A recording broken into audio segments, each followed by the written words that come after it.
Welcome to Outdoor Spotlight, an interview and insight program brought to you by Northwest Sportsman Magazine and www.nwsportsmanmag.com. Now let's check in for all things for the Northwest Sportsman. Hi, I'm Jeff Miller. This is my buddy Dutch. I'm from Last Rooster Standing Shooting Preserve.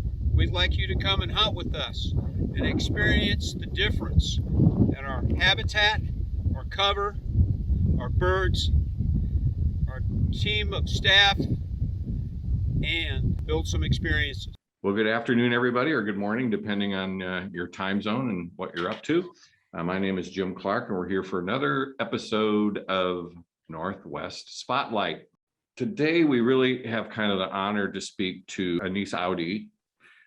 It's a tongue twister of a name, but he is currently the game division manager and supervises all the section managers who manage the hunted species in Washington. He started his wildlife career as a wildlife biologist. He worked on a large private ranch for 21 years ago. And since that time, he's worked for 4 state wildlife agencies, and those include Idaho, Utah, Arizona, and Washington.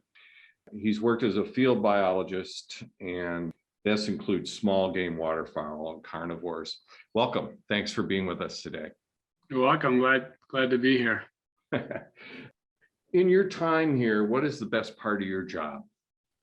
Well, I guess maybe the best part of my job is when I get to interact with the biologist and learn kind of the neat things that they're doing on the landscape to help manage the species that I'm responsible with overseeing, and just hearing the excitement about all of either the new technology that we're using or some of the results from either research or monitoring that's going on. So in your job, my guess is you're pretty high up in terms of being in management. And we've talked a little bit. I know you spend a lot less time in the field than you probably used to. Right. And so what, in that position, what keeps you up at night?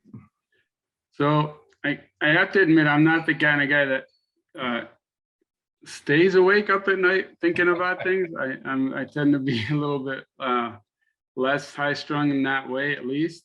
But the things that I think about a lot in my job, especially, is kind of how wildlife management is going to continue into the future, and especially around the funding proportions of it. As we know, up to this point, at least hunters mostly paid for wildlife management and habitat work and all of those things. And that paradigm may be shifting a little bit. And so I worry about how, both how we can continue the hunting heritage, and then how we can incorporate some of those folks that are interested in wildlife but don't hunt, and make sure that they understand that the resource is important and that we need to maintain these species on the landscape. A lot of the public interaction with Wdfw is in regards to meetings that are held for public commentary or a field office. How should the public see Wdfw's role in Washington State right now? So I think it's a mixed bag. So depending on your perspective, I guess, whether you are a hunter or whether you're not a hunter, or whether you're an outdoor recreationist of some sort, I guess you need to understand that the department holds the wildlife of Washington in trust for all Washingtonians. So we manage those species, whether hunted or not, for all Washingtonians to enjoy. Obviously, in the past, that's been there has been an emphasis on the hunted species and management of hunted species and fish species for the fish side. But we understand that there are folks that don't hunt that also enjoy those species. And so we want to make sure that we're inclusive of all of the folks out there. But keeping in mind that hunting is a big part of the management and does still pay for a large proportion of that management. If someone is interested in pursuing a career, now you've been with 4 different agencies throughout the United States. If someone was interested in employment with Wdfw, what would be the first steps for them? Well, I guess it really depends what they want to do for us. But if you want to be like a field biologist or even a wildlife area manager, working with either habitat or the species themselves, a minimum of a bachelor's degree in a wildlife science or a natural resource science is probably preferred. Obviously, most of our biologists either have a master's and a lot of them have PhDs. So I guess education is a big part of it. Obviously, experience comes into it as well. So in your education, try to either get a lot of volunteer work in the field or try to do seasonal jobs where you get some of those experiences with doing some of the techniques that you'll be using in the future. So it's always good to have experience as well as the education. And then obviously the interest in the field itself has to be high, because most of our folks are very driven and none of it is really based on either their pay nor their interactions with the public. It's all driven by their want and need to manage that resource and keep it perpetuated for future generations. So I think there has to be a drive for you to really want that wildlife to be on the landscape and there to be wild places and wild things. Do you see a great need right now in WDFW for people onboarding and becoming part of the department? Oh yeah, I mean we're constantly, there's constant turnover, I guess, in our people retiring, people doing other, either moving up in the organization. So yeah, we're constantly adding biologists and other folks to our agency. Not that we're growing, but there's a constant, I guess, churn of new people and new ideas. Great. So yeah, we're always looking for good folks to join our team. So let's talk a little bit more about your role with the department. What's a typical day look like for you? What are you dealing with right now as we speak today? Sure. So, I mean, my main, I guess, workload is related around a lot of the planning that goes on behind the scenes. So, for example, we have a game management plan that overarches all of our management that includes all the game species and some of the conflict work. That plan is currently in the process of being revised. So we've just started that process. So that's a big document that has all the species. And so we're going through the process. There's a SEPA component. Those of you that are not aware, that's the state's Environment Protection Act. And so that's one big task that's currently on my to-do list, to get that through the process. And it's about a 1.5-year process. And annually, we obviously have the hunting recommendations and changes that happen. So how do we manage these species to make sure that they're sustainable and remain on the landscape while providing hunting opportunity for hunters?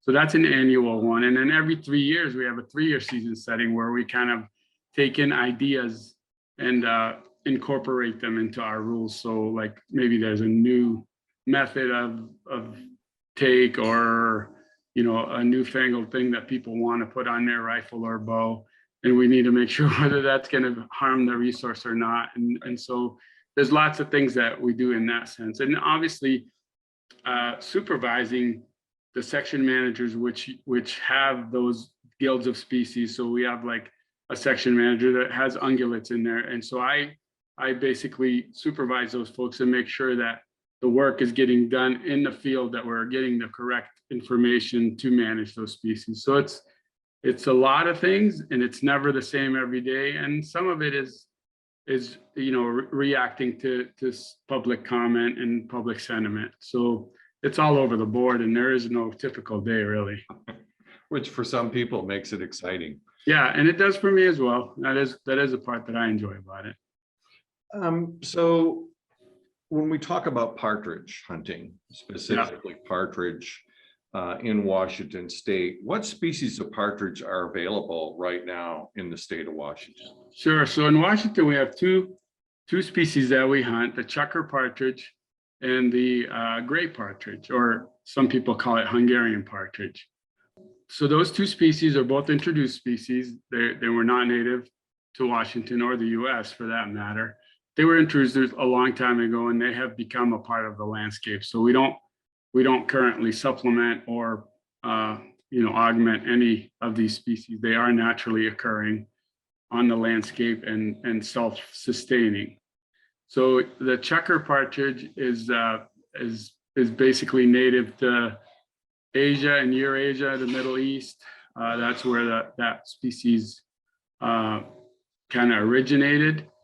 They like really steep slopes, fairly sparse vegetation, although where you have some shrubby habitat, they like that as well. But they're known for kind of, that they're probably the most extreme of upland game hunting, mostly pursued by young people. As people age, they get less and less likely to like those steep terrain where the checker lived. Really, I hadn't experienced that. Yeah. Me either. Not yet anyway. Getting there though.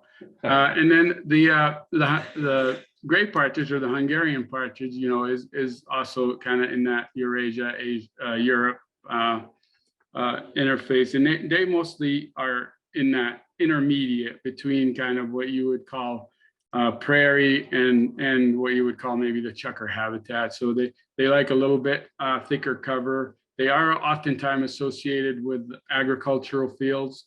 They do make use of agricultural grains and other things.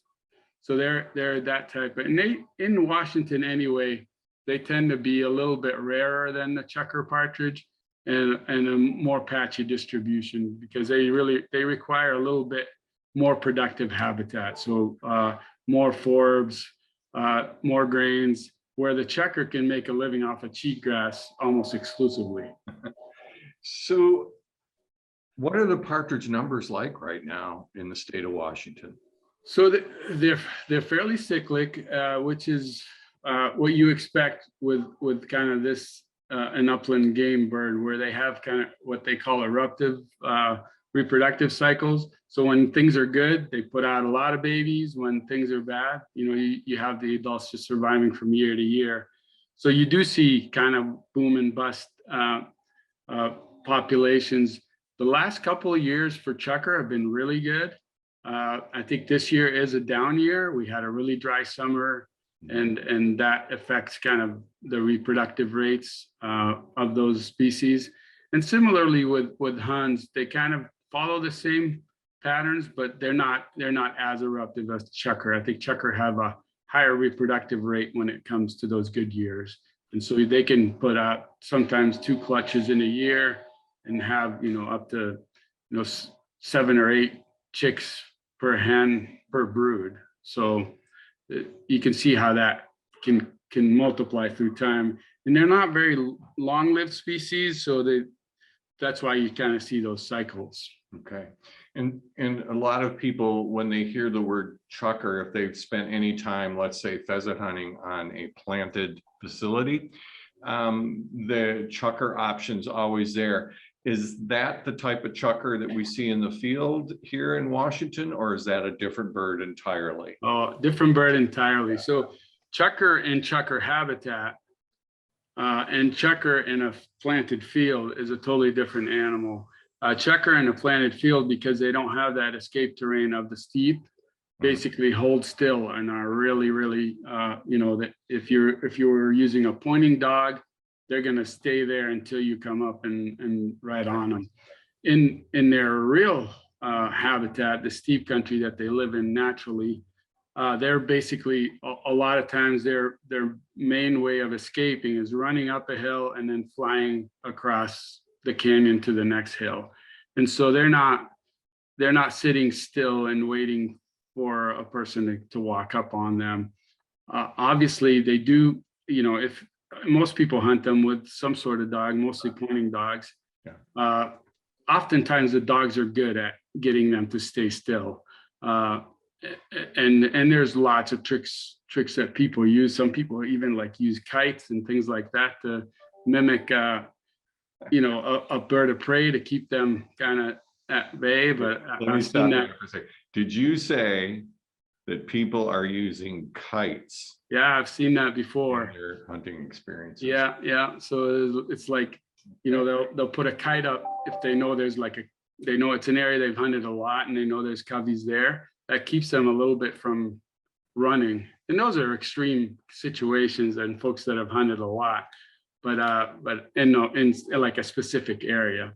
Well, I want to let all the kite manufacturers out there know that Yeah. there may be a business opportunity here. Yeah, there you go. As long as there's a breeze going. There you go. So yeah, I mean, it's a tricky bird to hunt, and it requires a lot. It requires a lot of, I guess, stamina and perseverance. Because as I said, there's nothing more frustrating than chasing a chukar uphill and then see it fly across to the next canyon that might be a mile and a half away. But when you do get one, you know, they're probably one of the tastiest of the upland birds. I think that by far they're probably the tastiest of the upland bird. The only one that rivals it, and we don't have it in Washington, is the Mearns quail. Okay. Yeah. And the population of these partridges with chukars are pretty good right now. They're probably on a downturn right now. So we're probably seeing less chukar this year than we did last year. Right. But that's mainly due to the dry summer that we've had. And similarly, we're seeing smaller numbers of gray partridge as well. So what do hunters need to know before going out in the field? It sounds like first off, you're looking at some tough terrain. Yeah, be in good shape. Yeah, you just had a knee replacement or something, maybe not the best day in the field for you. Right. The seasons, what type of seasons are we presented with right now? Yeah, the seasons are fairly long. They go into January, and we just actually extended the chukar season, but we may be adjusting it because we didn't take into consideration that gray partridge and chukar are hunted at the same time sometimes, and so they're disparate seasons. So we may be reducing, but it's a fairly long season. It goes from September to January, and so it's you can spend a lot of time out there, and you know, a lot of people avoid the early season because snakes are still out, and especially if you're using a dog. Yeah. Both it's hard on the dog because of the heat, and there's likelihood of a dog encountering a rattlesnake, which is not always a good thing. So most people, you know, start hunting them after we've gotten a few frosts, because usually the snakes have at that point have gone into their hibernacula, and so there's not as many snakes on the landscape. So Anis, I'm guessing this is really kind of an eastern part of the state, or are there other locations here on the west side that people might not be aware of? Yeah, no, it is a strictly Eastern Washington species. As I mentioned, they live on steep, dry terrain, like usually, you know, all of the canyons around all the rivers that we have here in Washington will hold chukar. And, you know, some of them are tied to water, some are not, depending on the vegetation that's there. Mm-hmm. There are some vegetation types that provide them enough moisture they don't need water, but if it's just straight cheatgrass, then they likely will need some water. So if there's a river below, then usually that's sufficient. If there isn't, then you probably need to look and see where there might be some water sources that they're hitting, because sometimes they'll concentrate around those as well. In terms of the winter months coming up, what should the public know about being in the field in the state of Washington? We just had a snowstorm up in the hills here, the mountains, passes. When you're thinking about going partridge hunting and maybe a rougher time of the year, what do people and hunters and anyone else interested in being out in the field there need to be aware of this time of year as we get into the winter months? Sure. I guess there's lots of things, obviously, but if you're pursuing chukar, obviously they live in steep terrain, and if you're getting on icy, snowy side hills, just be ultra careful, because, you know, one little slip and you know, if it's really steep terrain, you could get hurt or worse. And so I guess safety is first. Obviously, you're probably not going to find neither of these species in avalanche type country. So, you know, don't look for them there, and don't go in avalanche type country unless you're prepared with beacons and all of that stuff. And so luckily these species, don't tend to be in like really high snow areas. I mean, obviously, 6 to 10 inches. Yeah, but if it gets above that, they're going to bug out of there and go somewhere where they can find a little bit of uncovered ground where there's some green up somewhere. In the winter months, oftentimes you will find them on south-facing slopes where the cheatgrass is starting to green up. They'll eat the shoot. They'll start eating the grass shoots, and so what I like to do is I look for places where they've roosted. So usually there's a lot of, where they defecate. There's a lot of poop piles all over. So if you find those places, you can return there. Oftentimes, you might not find them there at that point, but you can return there. And usually they're not far. That brood is not far from those places. But yeah, the winter, and obviously when you're out in winter, there's other wildlife trying to winter on that habitat. So be aware of your surroundings. You don't want to be harassing deer or elk or bighorn sheep during that, because they live in bighorn sheep habitat a lot of time. And so those species are trying to eke out a living in the winter when basically they're living off of their fat reserve. So try not to run those species around a lot if you're out there. And Anise, if someone wanted to get a hold of you or they had further questions regarding partridge hunting or anything having to do with the department in terms of your game division management, how could they reach out to you? Sure. Yeah. I mean, they could certainly, my information is, I think, readily available, but my email address is, anis.aoude@dfw.wa.gov. And my phone number is 360-902-2509. They can reach me either way. And if they can't, I'm sure if you go on our website and, type my name, you might come up with my email anyway. Okay, so very good, Anise. Thank you so much for your time today. Thank you. Once again, this has been Northwest Spotlight, and we will talk to you very soon. Thank you.